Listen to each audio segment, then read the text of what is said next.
Yeah, hi friends. Now we'll just move on the continuation of the Azure DevOps services. In the last session, we discussed about the Azure, whatever the history of the Azure services. So now we are going to more focused on why Azure DevOps is in come into the picture, and it's not in just a TFS. Okay, let's discuss why we are saying this statement. So when we are talking about TFS. So when we are talking about the TFS, to set up a TFS, what we need an application server. For application server, we need a Windows, and in Windows we need a license also. So this is the part of the costing that required to set up an Azure TFS server.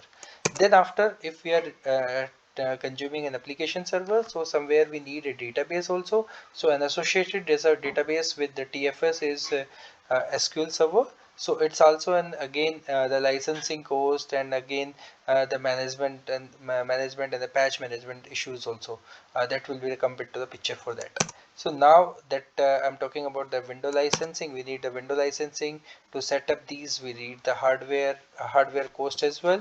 Now when we come for this Azure DevOps services, so we have no need of any kind of the application server, database, and anything that we discussed earlier, because and we don't need any SQL server for this one. This is free service that is completely managed by Microsoft. And so if we are comparing with the TFS, we don't need any hardware.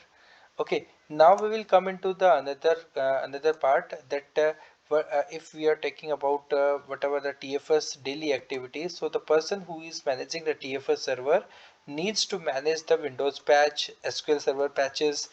He need to install some SSL certificates.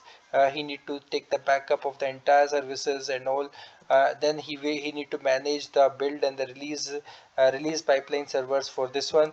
So the point is, and then finally, to access these resources, he need to set up the VPN, and then take care of the performance issues, and manage and need to be resolve the performance issues.